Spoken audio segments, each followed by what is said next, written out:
dhacaanka loo yaqaano testosterone wuxuu ka mid yahay dhacaamada ugu muhiimsan jirka bani'aadamka.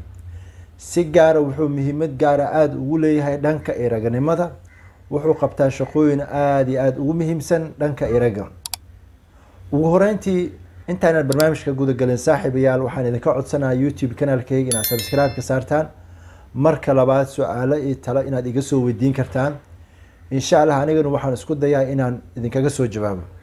sidoo kale haddaad igala socod dhankii iyo Facebook page-kayga waxaan kaa rabaa inaad like iyo follow aad naga hilmaamin. aad iyo aad u mahadsantihiin dhammaantiin. dhacaanka testosterone wuxuu ka mid yahay dhacaamada ugu muhiimsan ee jirka bani'aadamka laga soo daayo. si gaar ah wuxuu aad ugu badan yahay dhanka ragga, iyadoo si isku mid ah loo soo daayo dhanka ragga iyo dumarka. laakiin si gaar ah wuxuu aad ugu badan yahay xadka la soo deynayo ama levelkiisa aad u sareeya dhanka ragga. marka laga hadlayo dhacaanka testosterone-ka waxaa si toos ah loogu soo daayaa xiniyaha ragga, gaar ahaan unugyada loo yaqaano Leydig cells. waxay ka qayb qaataan inay soo deeyaan ama secretion ay sameeyaan waxa loo yaqaano testosterone. ayadoo dabcan dhanka iyo maskaxdana ay ku leedahay door aad u weyn inuu sameysmo, la diyaariyo jirka uu diyaariyo lana gudbiyo dhacaanka testosterone.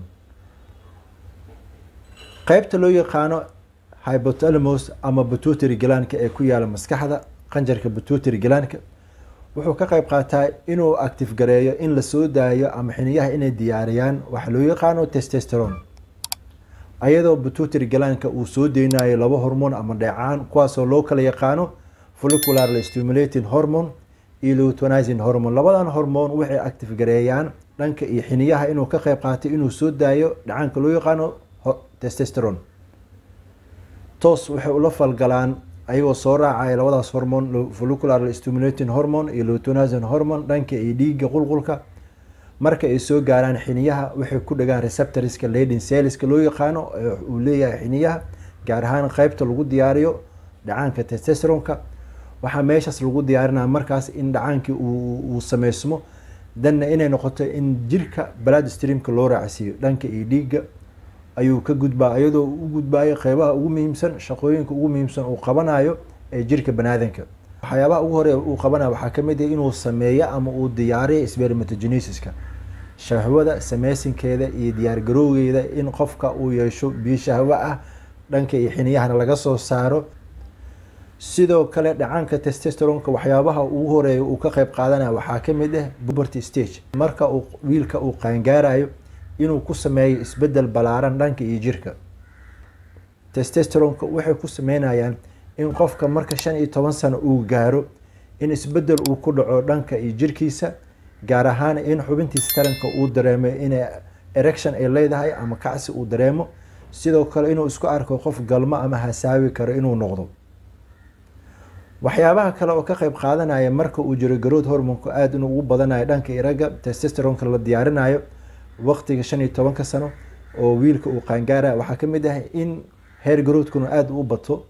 taasoo tin badan ee jirkiisa ka soo baxayso kilkisha, shafka iyo qaybta hoose ee xubinta taranka. kale waxyaabaha kale uu ka qayb qaadanayo marka laga hadlayo testosterone in la soo daayo waxaa ka mid ah dhanka iyo lafaha, inuu ka saacido lafaha in adkaysi fiican ay yeeshaan. sidoo kale in lafaha bani'aadamka ay noqdaan kuwo cufnaantooda aad u wanaagsan tahay, adag. testosterone-ka waxaa la ogaaday awood badan inuu ku leeyahay inuu aad u dhiso dhanka iyo lafaha. sidoo kale waxyaabaha kale uu ka qayb qaadanayo waxaa ka mid ah dhanka iyo murqaha, sameysinka borotiinada ay ka samaysan yihiin murqaha. testosterone-ka ragga wuxuu shaqo aad badan u geliyaa ama uu ka qayb qaataa inay aad u dhismaan, adkaadaan, weynaadaan murqaha. dabcan waxyaabaha kale uu ka qayb qaadanaya waxaa ka mid ah inuu aad u shaqeeyaan gonadal cells-ka loo yaqaano oo ka mid ah dhanka iyo taranka ama xiniyaha. sidoo kale waxyaabaha kale oo aad uga qayb qaadanaya waxaa ka mid ah inuu aad u koro, shaqadiisana aad u wanaagsanaato qanjirka loo yaqaano prostate gland, kaasoo marka ragga growth hormone-kooda aad u bato ama growth uu ku socdo koritaan badan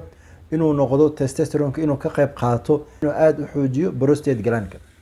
marka ay cilad ay qabsato in testosterone levelskiisa uu aad u yaraado waxaa dhici karto inay ciladaasi ay ka timid dhanka iyo maskaxda ama dhanka iyo xiniyaha,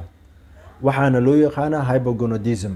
waxay noqon kartaa qanjirka ku yaala maskaxda inuu ciladaysan yahay gaar ahaan pituitary gland-ka inuusan soo deyni karin hormoneski saacidayay in la sameeyo la diyaariyo testosterone labadaas hormone oo kala ah follicularly stimulating hormone iyo luteinizing hormone sidoo kale inuu dabcan waxyeelo ay jirto dhanka iyo Leydig cellska ama dabcan tissue unugyada ay ka sameeyeen xiniyaha inay ayadana cilad ay jirto marxaladaas waxay sameynaysaa wax loo yaqaano hypogonadism inay aad u yaraadaan levelski soo saarista dhacaanka testosterone taasina waxay keeni kartaa in xiniyaha uusan soo saari karin in ku filan dhacaanka testosterone waxaana loo yaqaanaa hypogonadism meelaha ugu horeeya oo ay saameynta ka dhalanayso waxaa ka mid ah inay aad u yaraadaan murqaha cufnaantooda adkaanshahooda iyo weynaanshahooda sidoo kale in murqaha ninka ragga aysan noqon kuwa koritaankoodu aad u wanaagsan yahay ama aad u korayo haddii levelka testosteronku uu yaraado ama ay ciladoobaan waxay saameyn ku noqon kartaa dhanka iyo murqaha sidoo kale hypogonadismka ama dhacaanka testosteronka marka uu yaraado saameyntiisa kale waxay saameynaysaa dhanka iyo lafaha seedaha inay noqdaan kuwa densitygoodu aad u yaraado danna qofka ay ku dhacdo waxa loo yaqaano osteoporosis in cufnaantii lafaha marka ay yaraato ee laga dareemayo in lafihiisa qofka ay daciifeen adkaansho badanna aysan lahayn laguna arkayo in lafihii ay jajabaan sidoo kale marka uu testosteronku uu ku yaraado ragga waxaa lagu arkaa in tinta qeybo kala duwan ee jirkooda ku taala inay aad u yaraato qofkana waxaa ku dhacay growth retardation in koritaan badan aysan jirin tin badan aysan jirkiisa kasoo bixinin taasoo ku macno tahay in levelka testosteronku uu yaryahay kastoo testosteronku muhiimadiisa ugu horeysa ay tahay sexual drive-ka in qofka uu dareemi karo in galmo uu sameyni karo hami galmana uu jirkiisa uu soo gale in xubintiisa taranka uu isku arki karo erection ama kacsi sidoo kale haddii arinkaasi uu dabcan levelka testosteronku uu aada hoos ugu dhaco qofka waxaa lagu arkaa in libido aysan jirin hasaawonimo dhanka raganimada aysan jirin sidoo kale in aada uu dabcan isbedel uu ku imaanayo dhanka iyo dareenkiisa inuu yahay qof moodneskiisa aada u yaryahay ama dareenka maskaxiyan ama dhanka iyo hasaawonimada aada ugu yaraatay sidoo kale waxyaabaha kale ee ka qayb qaadan karo in levelka testosteronka marka uu yaraado saameynta ka dhalan karta ay tahay cudurada psychologicalka haddii qofka uu ku furan yahay stress badan anxiety badan iyo insomnia hurdo la-aan tiro badan waxay aada u saameyneysaa dhanka iyo testosterone badan in jirka uusan soo deeni karin gaar ahaan Leydig cellska taasoo la macno ah in qofkan levelka markuu yaraado ay noqonaysa hypogonadism marka uu jiro in low testosterone qofka uu dareemo waxaa shrinking ku dhacaya ama aada u yaraanaya xiniyihii ragga waxay noqonayaan kuwa aada u dabcan isku gala Leydig cellska ama tubooyinkii dabcan oo sameynayay shahwada inay noqdaan kuwa aada u daciifa kuwa yaraada kuwa aan lahayn tamar badan ee kusoo saaraan testosteronka sidoo kale waxay kaloo aada u yaraanaya soo saaristii shahwada inay aada u yaraato koontiskeedi tiradeedii iyo tayadeedii testosteronka jirka uu aada u yaraado waxaa sababi karo marxalado kala duwan marka ugu horeysa dhanka iyo ragga markii laga fiirinayo in testosteronkoodu aada u yaryahay waxaa ka mid ah in qofkan chronic case uu qabo ama cudurada daaha gaar ahaan cudurka loo yaqaano kaadi macaanka waxay ka qayb qaadan kartaa inay aada u yareyso in level testosteronka jirka uusan ku filneynin in Leydig cellskana aysan soo saari karin testosterone ku filan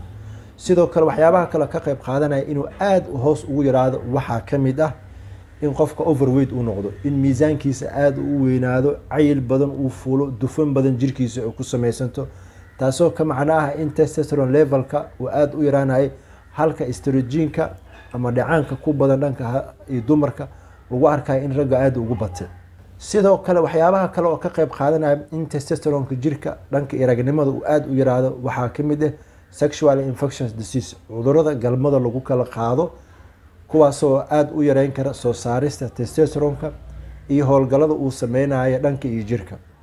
waxyaabaha kale oo ka qayb qaadanaya in level testosteronka hoos ugu dhaco ama jirku uu ku yaraado waxaa ka mid ah in qofkan alcoholism uu yahay cigarette smoking uu yahay drug abuse uu yahay daawooyin tiro badanna uu isticmaalayo dhammaan saddexdaas shay la isku daray waxay sabab u noqon karaan in testosteronka ragnimada uu hoos u dhaco calaamadaha qofka kasoo muuqan karo marka ay jirto in testosteronku aad u yaraado waxa ugu horeeyo fatigue, in qofka caajis badan uu isku arko, daal badan uu isku arko, sidoo kale in murqihiisa body mass-ka ama murqaha lagu arkay in hypertrophy uu ku dhaco, cufnaantii iyo weynaanshihi murqaha inaysan lahayn, sidoo kale qofka inuu isku arko seminal fluidkiisa ama shahwadiisu aad inay u yaraatay, biyo badanna aysan lahayn.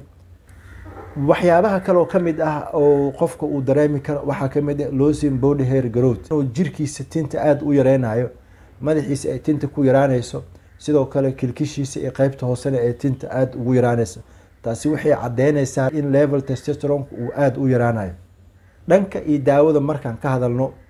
si naturally ayaa loo baahan yahay qofkan marka hore isbedel life stylekiisa inuu u bedelo, in qofkan dhanka iyo noloshiisa wax badan uu ka bedelo. haddii qofku uu yahay qof aad miisaan badan u leh, inuu aad ula dagaalo miisaankiisa, inuu aad u yareeyo. sidoo kale haddii uu yahay qof aan jirkiisa aad u dhisnayn,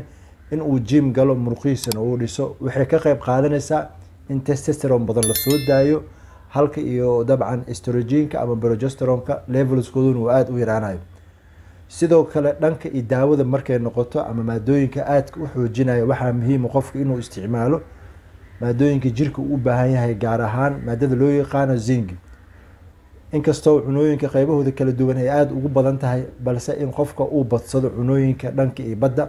waxaa aada ugu badan ama laga helaa maadada loo yaqaano zinc. sidoo kale vitaminska vitamin E iyo C waxay ka qayb qaadanayaan soo saarista iyo dabcan howlgalada uu sameynayo dhacaanka loo yaqaano testosteron. in qofka uu helo cunooyin aada ugu muhiimsan, sidoo kale in nasiino badan uu helo ayaa waxaa aada ugu dhowdahay inuu kor usoo kaco levelka testosteron. taasi waxay ka qayb qaadanaysaa in qofka uu raashin fiican markuu isticmaalo, haddana nasiino fiican gaar ahaan dhanka iyo hurdo badan markuu helo, in hormoonka testosteron uu jirka baniaadanka gaar ahaan xiniyaha ay isku dayayaan in xaddi badan ay soo saaraan, taasoo faa-iido u ah dhanka iyo raganimada. sidoo kale marka la rabay in qofka uu testosteron levelskiisa uu aada dabcan uu rabo inuu u kordhiyo, waa inuu sexual drivekiisa mar walba uu ku hamiyaa, inuu sameeyaa dhanka iyo sariirta xaaskiisa xiiso. anigoo ah doctor maxamed liibaan maxamed, aada iyo aad aan kaga mahad celinaa dhageysiga la socodka video clibiska. halkan ayaan ku joojinaynaa testosteron soo saaristiisa iyo waxyaabaha uu qabto iyo qaabka loo daaweeyo. aada iyo aad aan kaga mahad celinaa dhageysiga la socodka. wasalaamu calaykum waraxmatullaahi wabarakaatu.